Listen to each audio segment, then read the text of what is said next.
Skandalet e nepotizmit dhe keqpërdorimit të detyrës zyrtare në Institutin e Trashëgimisë Shpirtërore dhe Kulturore të Shqiptarëve në Shkup nuk kanë të ndalur. Së fundmi, edhe sekretari i institutit, Blerim Qaili, e ka punësuar bashkëshorten e tij në këtë institucion.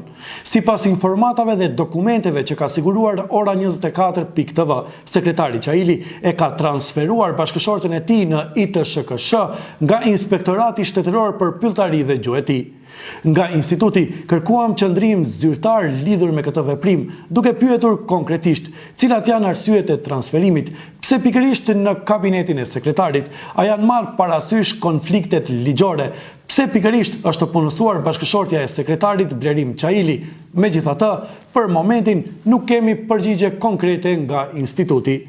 Ju rikujtojmë se kohë më parë zbuluam edhe informata të tjera të nepotizmit dhe keqpërdorimit të detyrës në Institutin e Trashëgimisë Shpirtërore dhe Kulturore të Shqiptarëve nga drejtori Skënder Asani, i cili në këtë institucion ka punësuar 4 familjar të afërt të tij dhe atë vëllaun si arkivist, djalin e vëllaut si rojtar, burrin e motrës si mirëmbajtës dhe bashkëshortin e mbesës në sektorin e IT-s.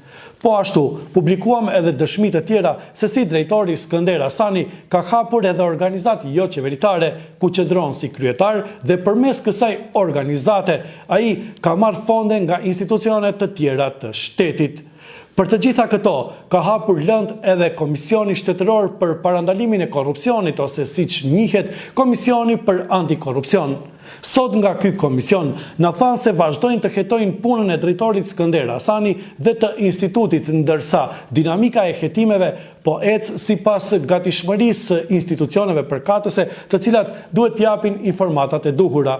Le të shpresojmë se institucionet nga të cilat kërkohen dokumente do të jenë transparente dhe do t'i dorëzojnë dokumentet e duhura që Komisioni për Antikorrupsion të mund të sjellë konstatimin e saktë, sido që të jetë ai.